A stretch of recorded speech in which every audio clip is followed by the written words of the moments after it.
Honeymoon के लिए कहाँ जाना है? कहाँ जाना है मैडम? कहाँ? शादी के पहले आता है सीजन शादी.com का। आज ही डाउनलोड कीजिए।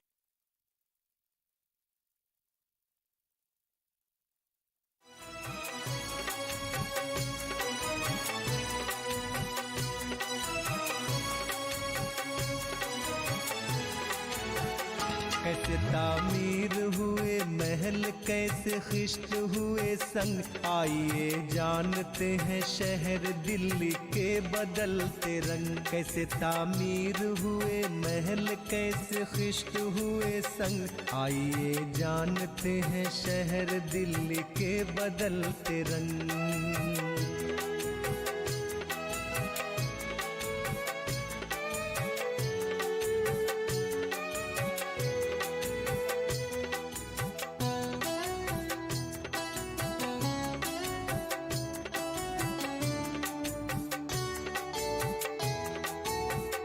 कुछ अपनी तारीखें और कुछ वजूद पर करे नजर, कहाँ से कौन है हम हर हुदूद पर करे नजर। वक्त के साथ साथ कैसे लड़ी वक्त ने है जंग, आइए जानते हैं शहर दिल्ली के बदलते रंग। कैसे तामीर हुए महल, कैसे खिश्त हुए संग, आइए जानते हैं शहर दिल्ली के बदलते रंग। ताहम अदालत आलिया सुप्रीम कोर्ट की जज मोहतरमा ज्ञान सुधा मिश्रा और जस्टिस मार्कंडे काटजू ने एक अहम फैसले में कहा है कि 92% हिंदुस्तानी आबादी मुहाजिरीन पर मुश्तमिल है। जब यह फैसला रोशनी में आया तो हिंदुस्तान के लोग हैरान रह गए, लेकिन ये हकीकत है कि कदीम जमाने से ही मुख्तलिफ आबादियां हिंदुस्तान आती रहीं और हिंदुस्तानी कल्चर इख्तियार करती रहीं। मुख्तलिफ माहौल को कबूल करने की इंसानी सलाहियतों ने जिस्मानी साख्त को ऐसा कर दिया है कि इसकी असल का राज और मुख्तलिफ आबादियों की तौसी के राज को समझना मुश्किल हो गया है। मशहूर फ्रांसीसी फलसफी और नोबेल इनाम याफ्ता रोमेन रोला ने कहा था कि अगर इस रूए जमीन पर कोई ऐसी जमीन है जहां तमाम इंसानों के ख्वाबों को एक घर मिला हो, जब से इंसान ने जिंदा रहने का ख्वाब देखना शुरू किया है, तो वो हिंदुस्तान है। यूं वो तारीख के हकाइक की तस्दीक कर रहे थे। इस दरमियान माक़ब्ल बर्तन साजी या हजरी अहद के आखिरी दौर 600 से 550 काफ मीम में जुज़वी तौर पर आबादी के बढ़ जाने की वजह से ऐन गज़ाल की आबादी को सख्त मुश्किलात का सामना करना पड़ा। आधी आबादी चरवाहों की हो गई, जो सिर्फ आधे साल ही ऐन गज़ाल में रहती थी। ये समाजी सूरत हाल उस अहद की इमारतों में नुमाया है, खुसूसन ज़ख़ीरा करने के मकानात जिसमें शायद मुहाजिरीन का सामान रहता था। उनमें 12 से 15 मुरब्बा फीट का एक मरकजी गुलाम गर्दिश होता था। दिल्ली की जमीन जो हजारों बरसों से बाहर के लोगों को अपनी जानिब राग़िब करती रही है, उसकी असल वजह उस वक्त यहाँ की अरावली की पहाड़ियों के किनारों से बहती यमुना नदी और उसके आसपास के हरे भरे मैदान थे।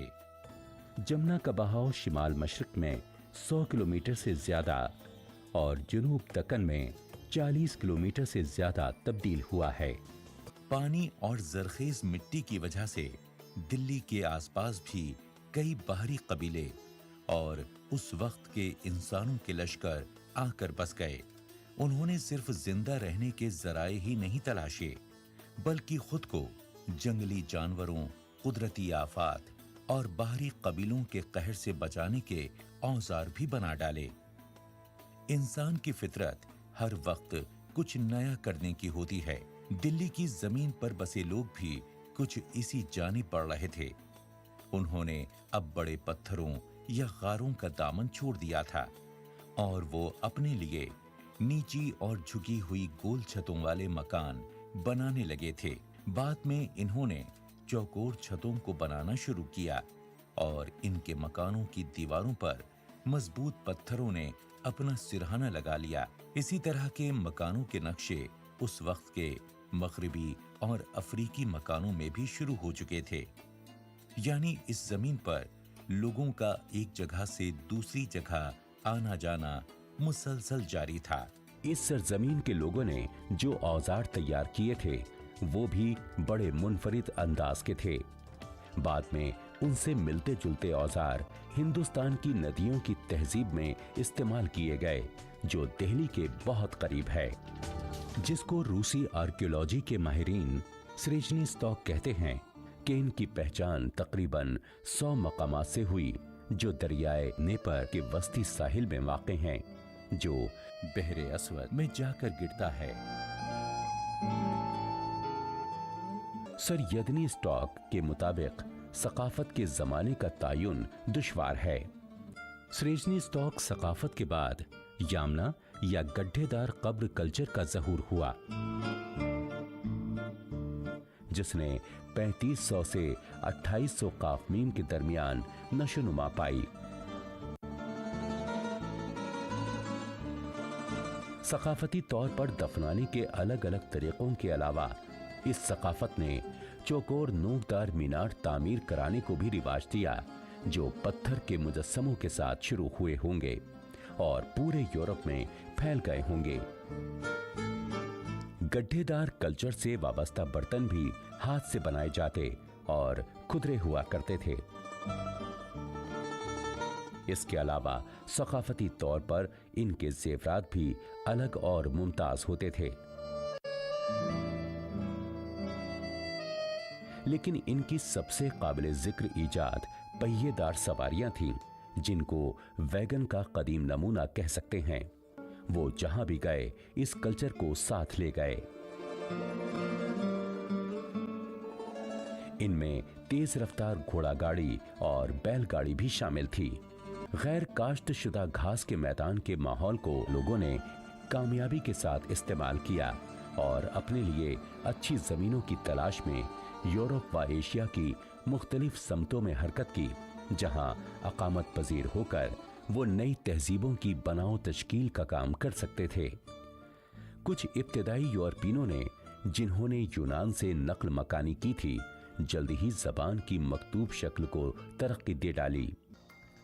दूसरी जानिब कदीम इब्तदाई यूरोपियन जबानों के बोलने वालों और खासकर उन कबीलों ने, जिन्होंने जुनूब में ईरान और हिंद का रुख किया था और जो संस्कृत की कदीम बोली बोलते थे, अपनी जबान को तहरीरी शक्ल देने से मुद्दतों एतराज किया।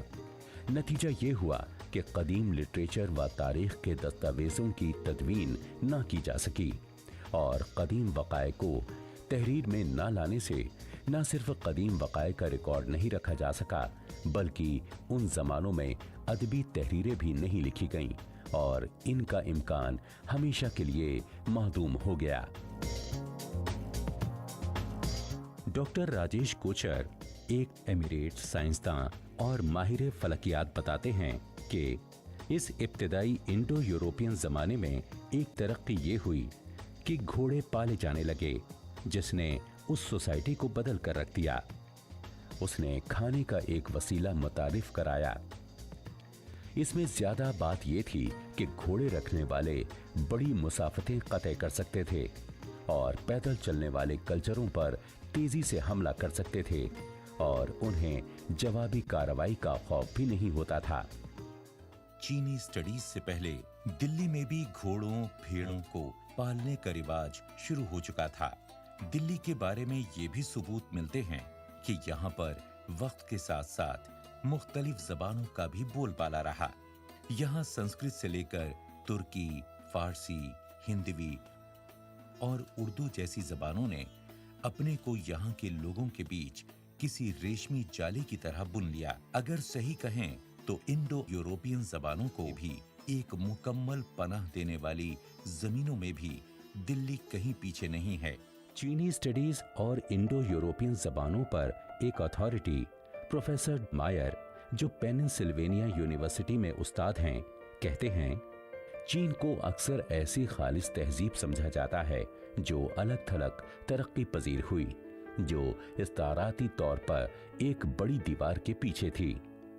लेकिन हकीकत यह है कि कांसे के अहद से ही मशरिक एशिया के तमद्दुन यूरोप व एशिया के दूसरे तमद्दुनों से खासे वाबस्ता थे। दरी असना मुहाजरत करने वाले कुछ इब्तिदाई इंडो यूरोपियन अपने मादरे वतन की तलाश में चीन के सूबे संकियांग के तियान शियान पहाड़ों जैसे दूर दराज इलाकों तक जा पहुंचे। इस इलाके में चीनी आर्कियोलॉजी के माहिरीन के जरिए 100 से जायद ममियां दरियाफ्त की गई हैं, जिनमें से सबसे पुरानी ममी 2000 काफ मीम तक जाती है। इनमें एक नौजवान औरत का जिस्म कामिल तौर पर महफूज है, जिसे लूलान खूबसूरती भी कहा जाता है। इसकी खोपड़ी के वाकयात की बुनियाद पर माहिरीन ने इसकी वजह कते की शिनाख्त की और वाज़े तौर पर वो इंडो यूरोपियन खानदानों से वाबस्ता महसूस हुई। खत्ते में दरियाफ्त शुदा दूसरी ममियों की चमकदार रंग की ऊनी झालर, चमड़े के बूटों और कोटों में मलबूस दिखाया गया है। मदफून लोगों के चेहरों पर यहाँ पहली बार टैटू कल्चर की छाप भी नजर आती है। ये लोग खत्म क्यों हो गए ये बताना मुश्किल है, मगर इतना यकीनी है कि ये खित्ता सबसे दूर दराज का इलाका है, जहां इब्तिदाई यूरोपियन लोग मशरकी समत में एक मुकद्दस सरजमीन की तलाश में दूर तक जा पहुंचे थे। माया बयान महज एक मफरूजा है, जिसको गलत साबित करना अभी बाकी है कि इब्तिदाई इंडो यूरोपियन ने जहां जहां भी सफर किया वहां वो रॉक आर्ट पैदा करते चले गए। शिमाली अमेरिका में भी ऐसा ही आर्ट दरियाफ्त हुआ है। दिल्ली के आसपास के कई इलाकों में भी पत्थरों पर इसी तरह की नक्काशियां बरामद हुई हैं। दिल्ली भी हजारों सालों से अलग अलग तहजीबों के समंदर से बदलाव के मोती समेटती रही है। भारतीय उपमहाद्वीप भारतीय बरे-सगीर के जोग्राफियाई सरहदें बखूबी तय हैं और यहाँ माहौलियात में कसरत नजर आती है। माक़बल तारीख से ही इंसान ने यहाँ पर पहाड़ों, नदियों और खित्तों को पार करते हुए मुनासिब जमीन की तलाश हमेशा की है। यहाँ तक कि हिमालय को भी बोलान या खैबर दर्रों से पार करते हुए और जमीनी रास्तों से चीन, वस्ती एशिया और यूरोप के साथ भारतीय बरे-सगीर को जोड़ने की कोशिश की गई है। गालिबन इब्तिदाई इंडो यूरोपियनों के मशरकी समत में आज के चीन की तरफ सफर करने से पहले ही उन्होंने ईरान की तरफ हरकत की हो और अफगानिस्तान और पाकिस्तान के जरिए वो इंडिया में दाखिल हुए हों और वहां मुकीम हो गए हों। इब्तिदाई इंडो यूरोपियनों की ये पहली लहर न थी जो आज के हिंदुस्तान के शिमाली किनारों की तरफ जाकर लद्दाख की वादियों की तरफ जा निकली, और कदीम तारीख के अदवार में लद्दाख ने यूरोपीय कबीलों के क़याम, उठान और चलत फिरत का मुशाहिदा किया है, जिसका रास्ता यही जोग्राफियाई मुसाहत थी जिसमें क़याम करना खासा दुश्वार था। जो शहादतें मालूम हैं उनसे ये पता चलता है कि इंडिया के लद्दाख में सबसे पहले जो लोग आबाद हुए वो इब्तिदाई इंडो यूरोपियन ही थे। ये लोग उन ग्रुपों का हिस्सा रहे होंगे जो शिकार के लिए और चारे की तलाश में 2000 ता 4000 काफ मीम निकले होंगे। वो रहने के लिए मुसलसल किसी मयारी सरजमीन की तलाश में रहे होंगे, क्योंकि उन्होंने इस जमाने में इतनी दूरियां कतई की जिनका तसव्वुर भी नहीं किया जा सकता। पानी के वसाइल को गले लगाते हुए ऐसा लगता है कि इनके क़याम गाह शुरू में लंबी चट्टानें, घाटियां या गहरी नालियों के पास या दरियाई वादियों के साथ साथ फितरी पनागाहें रही होंगी। इनके जरिए तख्लीक की गई रॉक आर्ट अस्तशनाई तौर पर सादा भी थी और उनकी समाजी बूदबाश का अक्कास भी। इनकी इसी जुस्तजू ने इनको जिंदा रखा और आज भी इनकी यही तख्लीकात इनकी नक्ल व हरकत का पता लगाने में आर्कियोलॉजी के जदीद माहिरीन और मुर्रखीन की मदद करती हैं। इनकी नक्ल व हरकत वसी और दुश्वार गुजार जोग्राफियाई मुसाहत में शामिल है, जो रूस, Kazakhstan, Kyrgyzstan, Tajikistan, Iran, Pakistan और लद्दाख तक फैली हुई है।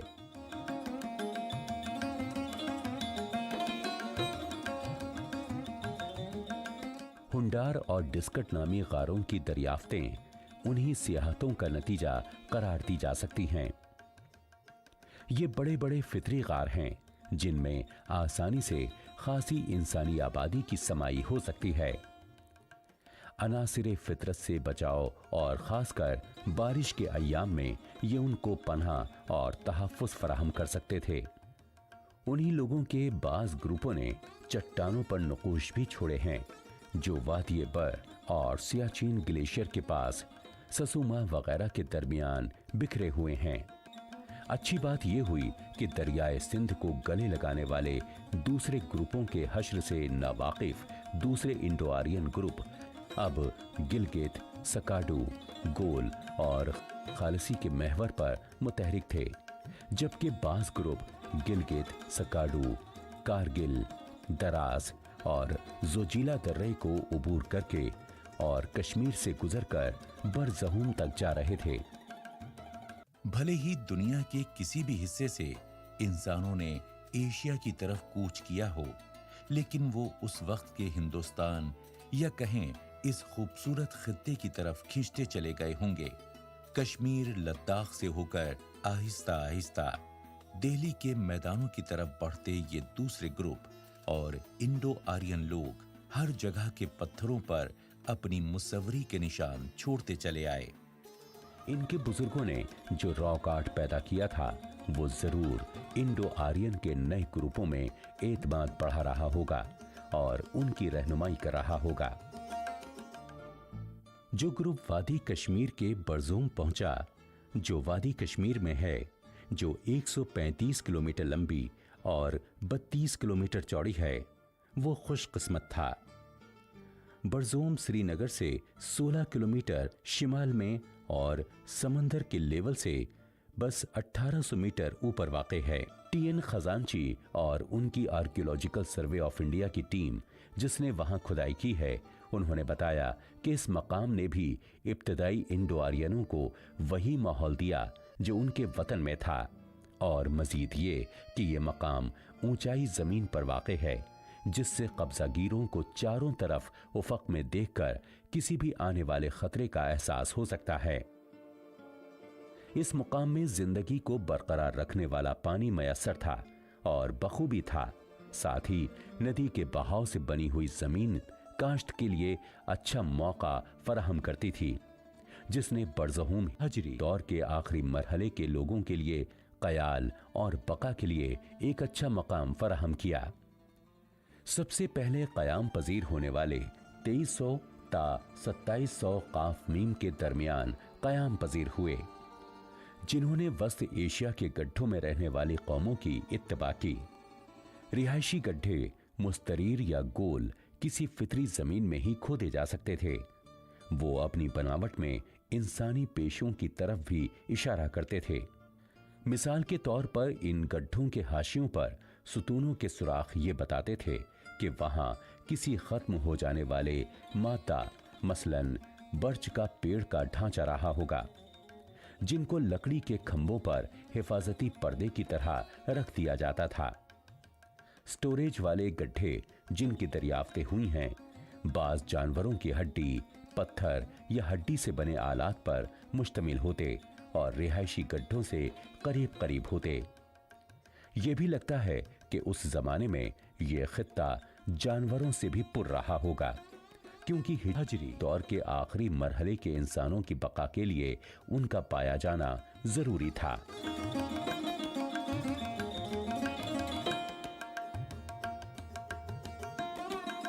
हीरोडोटस ने, जो यूरोप में तारीख का बाबा आदम कहलाया जाता है, 440 कब्ल मसीह में दुनिया की तारीख लिखी थी। इसमें उसने दर्द कबाइल को तमाम हिंदुस्तानियों में सबसे ज्यादा जंग पसंद लिखा है, और लिखा है कि वो रेतीले मैदान में सोना लेने के लिए भेजे गए थे। वो शायद लद्दाख के बारे में ये कहना चाहता था कि वहां उस वक्त भी सोने की कानें दरियाफ्त हो गई थीं। मेगास्थीनिस, जो एक हिंदुस्तानी दरबार में यूनानी सफीर था, उसने भी इसी तरह की कहानी बयान की है कि रोमी और यूनानी कश्मीरियों को उनके नाम से जानते थे। टोलमी, जो सिकंदर का एक साथी था और उसने सिकंदरिया यानी मिस्र से सिकंदर की सल्तनत को संभाला था, वो किस्परिया का जिक्र करता है कि ये जगह दरदराई यानी सिंध के दर्द और कैलेंट्राइन के दरमियान वाक़ है। पत्थर के अहद के लोगों की आमद के बाद 1500 कब्ल मसीह से 500 कब्ल मसीह में इंडो आर्यन की एक नई लहर हिंदुस्तान आई। गुलजार हुसैन मुंशी कारगिल में वाक़े हिस्टोरिकल म्यूजियम के मालिक हैं और बड़े संजीदा मुहक्किक हैं। ये शीना तो ये है जी कि जो अभी द्रास में आपके हैं, ये जो मोस्टली आपको द्रास एरिया में मिलेंगे। तो ये जो मोस्टली जो शीना ट्राइब था, ये लोग गिलगित से या चित्राल से जो है इनका रेस मिलता है। या आप जैसे कश्मीर में आपका ये करना गुरेज है, तो ये सब एक ही कबीले के लोग हैं। तो बाकी जो ये दर्दी हैं, इसमें दर्द में मुस्लिम में भी दर्द हैं, बुद्धिस्ट में भी दर्द हैं, जो मोस्टली दस्ती गरकोन के आपके ट्राइब हैं। तो आप लोग इसको प्योर आर्यन रेस जो बोल रहे हैं, मतलब इसको हम लोग यहाँ दर्दी बोलते हैं। तो दर्द से वही है कि इनका तो रेफरेंस तो मैंने खुद तो नहीं पढ़ा, लेकिन कहते हैं कि महाभारत तक इनका रेफरेंस है। इसमें द्रविदास करके लिखा हुआ, जिसे कुछ कहते हैं कि द्रविदास इन्हीं के बारे में लिखा गया था। और अलेक्जेंडर ने भी अपने जो थी उसने अपनी हिस्ट्री लिखी है, उसमें भी इनका मेंशन है। तो ये लोग भी जो है, लेकिन अगर आप बहुत डीपली इनका ट्रैक करके जाएं तो शीना और ये दर्दी जो है इनका कहीं जाके कनेक्ट हो जाता है। वो इसलिए क्योंकि इन दोनों जो रेसेस है, ये दोनों मार्शल हैं, बहुत लड़ाकू टाइप के, बहुत तेज़ टाइप के लोग हैं। जबकि नॉर्मली आप देखिए कि पुरिक हो गया या बल्तीस हो गए या बोटोस हो गए, ये बड़े सोबर है। और पुरिक बल्तीस वगैरह में इतना ज़्यादा मतलब हिस्टोरिकली भी इतने मार्शल नहीं रहे हैं। तो ये लोग पुराने एंशिएंट टाइम से ही मार्शल रहे हैं ये लोग। लेकिन दराज कारगिल इलाके के बाशिंदे दर्द और शीना के जरिए बोली जाने वाली जबानों के इख्तलाफात के बारे में उनके बयान को दर्द और शीना दोनों ने रद्द कर दिया है। उनका कहना है कि इन जबानों के इख्तलाफात 10% से ज्यादा नहीं है।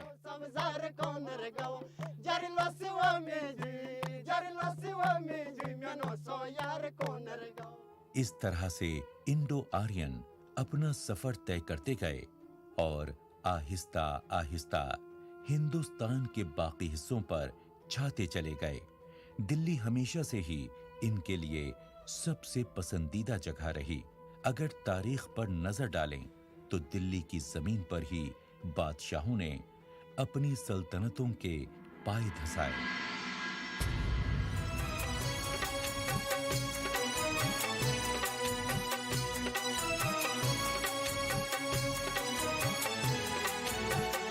कैसे तामीर हुए महल, कैसे खिश्त हुए संग, आइए जानते हैं शहर दिल्ली के बदलते रंग। कैसे तामीर हुए महल, कैसे खिश्त हुए संग, आइए जानते हैं शहर दिल्ली के बदलते रंग।